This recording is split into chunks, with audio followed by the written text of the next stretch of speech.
What is up, guys? Welcome back to another episode of the Nourish with Renata podcast. And today we have two incredible guests that I'm so excited to introduce you to. This is Nina and Amy from Fri Period. Now, this is an incredible company that I can't wait to share with you. So first and foremost, Nina, welcome and tell us a little bit about Fri Period. Well, firstly, thank you for having us, Renata. We are thrilled to be here. So Fri Period, we're actually launching this week, and we've designed a range of period underwear made right here in Houston out of US grown organic cotton at a female-owned factory. So that's us in a nutshell. We created this brand because both of us are really into making better choices, both for us and for our daughters. And we love the idea of having a more sustainable period.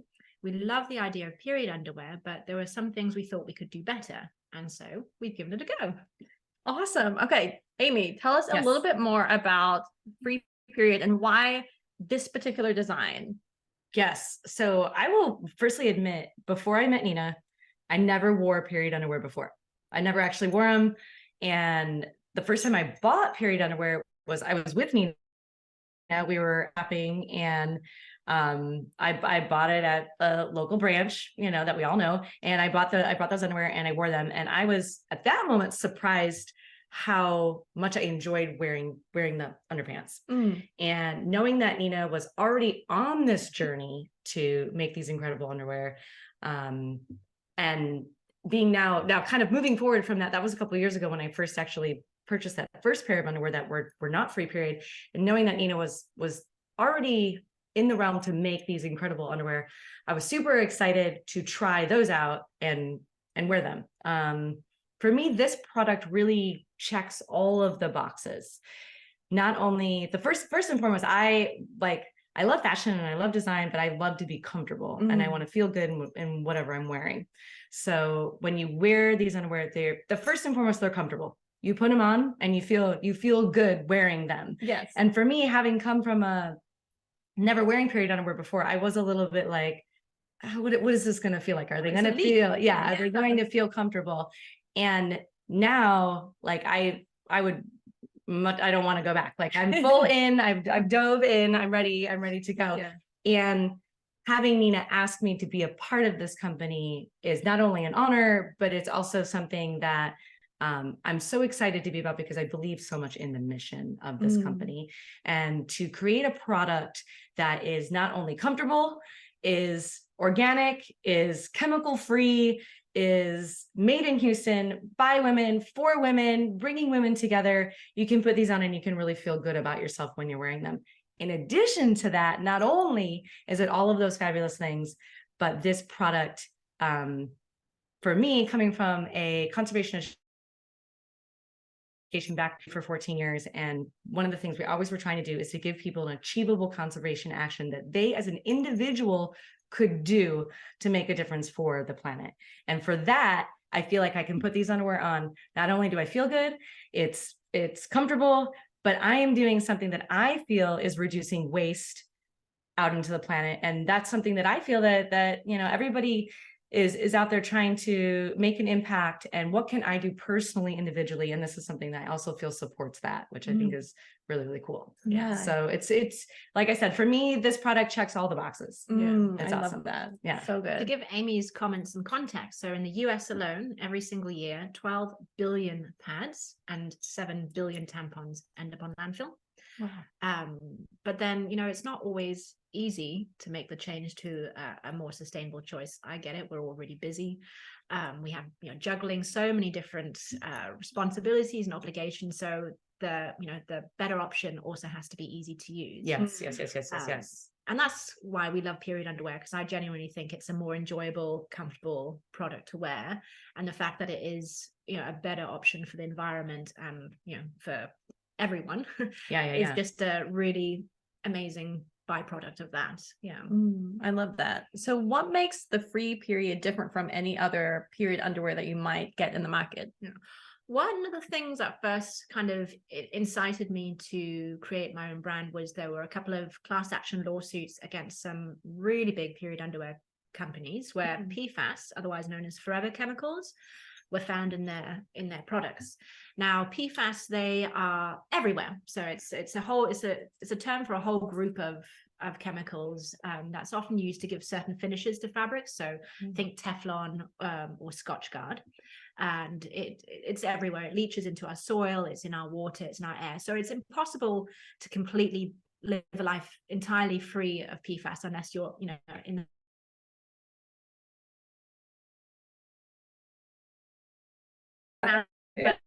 but you know, you can make more, you know, informed choices, and that's what I really wanted to do, to empower women to make a better choice and be able to limit their exposure. So that's why we've kind of taken no shortcuts. It would have potentially been a lot cheaper for us to, you know, source our fabric from overseas, get it made overseas, but we wanted to do what's best, firstly for us. I'm being selfish here. I wanted a product that was good for me to use, and you know, by proxy for every other menstruator as well. So that's one thing where we really stand out. Another really cool design function, and if you look at our website, you can see some photos of it, is our gusset. Has a really unique like print on it. So that also came out of a personal bugbear of mine, and it doesn't affect everyone. It affects about 50% of people, but if you know, you know. And so for some of us, and me particularly, I just was so fed up buying a pair of underwear, and then after a month or two, it looks like someone's attacked the crotch with a bottle of acid. And this is all down to like the pH level of your discharge. So it's normal, it's healthy, it's nothing to be ashamed of. And I really wanted to kind of embrace that rather than shy away from it, really embrace that. So with our printed gusset, if you do kind of bleed into it, if you have discharge and it stains it anyway, rather than looking unsightly, it actually blends with the print to create your own unique artwork. So it's really kind of celebrating the individual beauty of all menstruators. So that's something that I don't think any other period underwear or underwear company does. Correct me if I'm wrong, but I'm really excited about it. And it adds like an element of joy, you know, when you're sitting there on the toilet and you look in your pants and it's pretty. And so that's something we really enjoy too. And I love that you are aiming to help women really change their perspective on their relationship with their menstrual cycle. So Amy, I'm curious to hear, what has been your journey with your menstrual cycle? What's your relationship been like, and what is it like now? Yeah. You know, it's interesting because I don't remember having a conversation about getting my period. Like I don't remember. My mom might have had a conversation with me. I just don't recall it. And so I remember when I first got my period, I was a little bit surprised. I kind of didn't really know what was happening. And I feel like I also learned a little bit more from my friends. Yeah. And again, I don't know, maybe, sorry, Mom, maybe we had this conversation. I don't know. Maybe we did. Maybe we had this conversation. I don't recall it, but I do remember having those conversations with my friends. And I remember like my friends talking about it. And I remember like when my first friend got her period, and then, you know, kind of the people who got them early and the people who got them late and in between. And I was kind of in the middle when I got my period. And funny story, I do particularly remember when I found out that there were 3 holes down there. I didn't know there are 3 holes. There are 3 holes down there.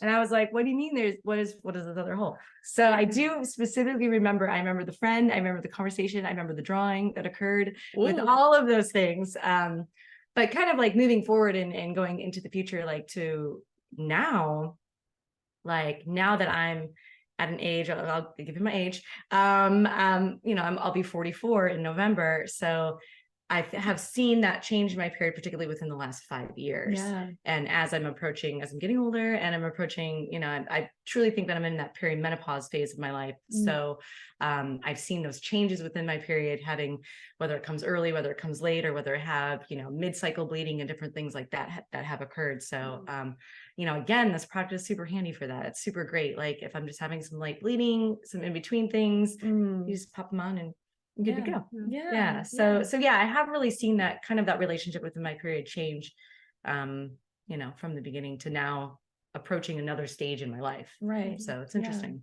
It really is. And what I feel from you too is, you know, many women will feel frustration with their period, especially around perimenopause. Yeah. Because it becomes so inconsistent. Yes. And what I love about how you shared was you were totally okay with whatever happened. Like it didn't come across that there was like a lot of frustration. No, I didn't Yeah. feel frustrated, but I definitely feel that there is a lack of information about about that time in your life, and that really needs to be talked about more, and women need to have a better understanding so they're not scared when you start to have these inconsistencies within your period. You want to feel that, okay, this is a part of my hormones, changing, and your body changing as you're getting older. So it's not like a scary thing, and you're not like, oh my God, I'm dying and I need to know, So and I did go to the doctor and I did have those conversations, but I feel that there needs to be more information, more awareness, and more discussion about that. I completely agree. Yeah. I think a lot of us are very underserved when it comes to body literacy and education about our bodies. I remember at school, and a lot of people share this experience, where the menstrual cycle is really only taught about in context of reproduction. And there's no other purpose to it. And that's why you and I, get on so well and have so much to talk about, because we're all about, cyclical living and promoting, a more thorough understanding of the menstrual cycle and how it affects, every aspect of your life, from how you feel, how you think, your energy levels, your approach to X, Y, and Z. And actually having that knowledge is so empowering. And we're just not given it growing up. And I do think the tides are turning now, and there's more of this conversation happening, but there's still a long way to go. With perimenopause and menopause, I would say most people don't know what perimenopause is, or the difference between perimenopause and menopause. And that's, through no fault of their own. I didn't know it until I got into this business. And it's such a major transitional phase that we all go through. We need to talk more about it. And it's not short. It could be years and years. So it's something you're going to experience. And yeah, for sure. I didn't know what that word was. I never heard of the word perimenopause before. We have to talk about it. You have to know about it before you go through it. Don't. So what has your menstrual cycle journey been like? Well, so I actually have polycystic ovary syndrome. So it's been interesting. I had very irregular periods when I was a teenager, and then that again was never really properly dealt with. I then when I hit the hardcore teen years, I suffered from quite bad acne. Which every teen loves getting bad acne. And I was so great. It boosted my confidence because you're feeling so great about yourself at that time in your life.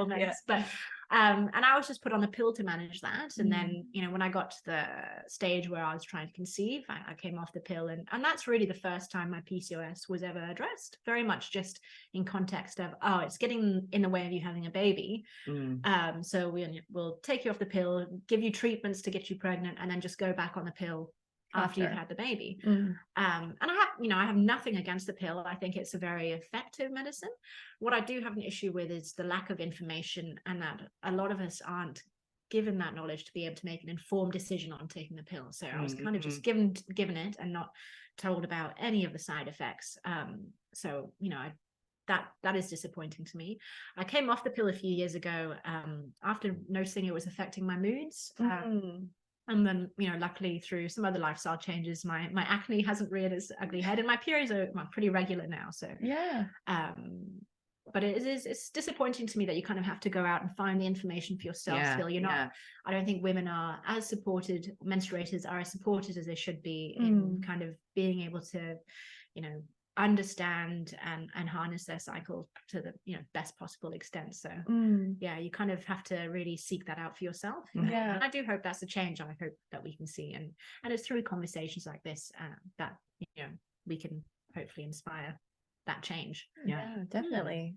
I think it's so interesting too, especially with your condition, and so many women have PCOS, that it's becoming one of the many subjects around women's health, that there's more research being funded into it.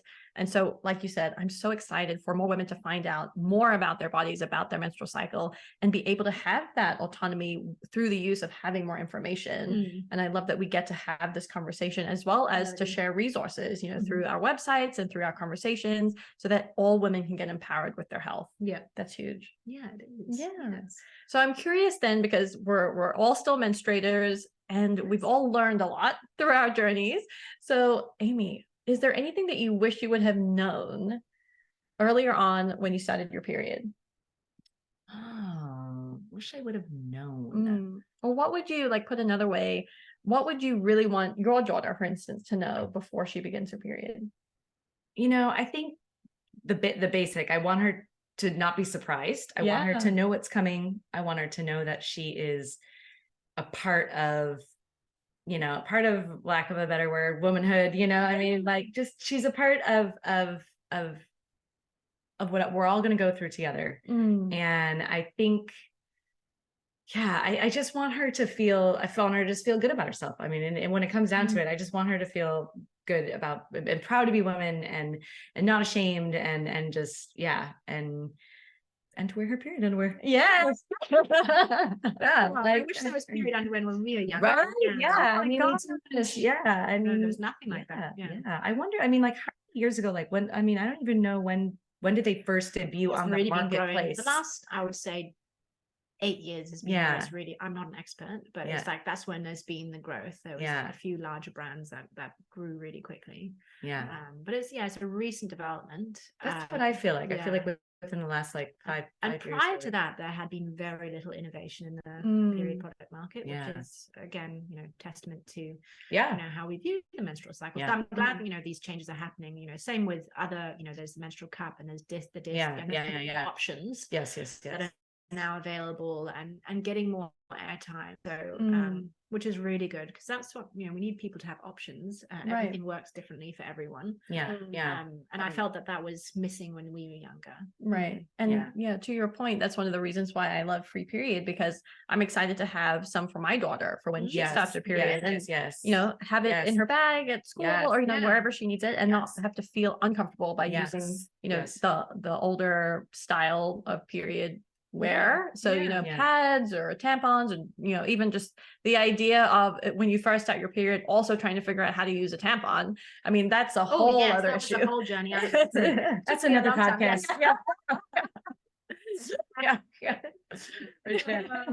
So then, Nina, what about you? What's something you wish you would have known about your period?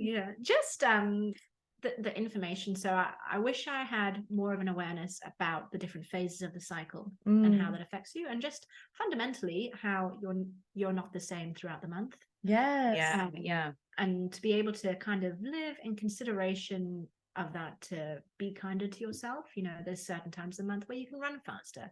Sometimes you're more outgoing. Sometimes you just want to stay home and read a book and not talk to anyone, and that's absolutely fine. And just having that self-understanding, I think I would have loved to have had that. But that information wasn't really talked about, widely spoken about when I think many people didn't know. I agree. I that's an excellent point, because you know, really, it's been for me over the last few years, like 3 or 4 years, that I've learned about the phases of the cycle. And it does give you so much more peace and grace with yourself when you understand the different phases and why your energy might shift, why your mood might shift. And that just allows you to have, you know, this greater sense of like security within oneself. Instead of trying to be like everybody else, you can really become your own empowered version of you. We're big proponents of cycle tracking. I'm sure you do too. And you know, often the first time people start cycle tracking is when they're trying for a baby, or they're just wanting to keep track of when their period is due. And we like to take it a step further, where, and I'm sure you probably do the same, where you actually take a note of how you feel every single day.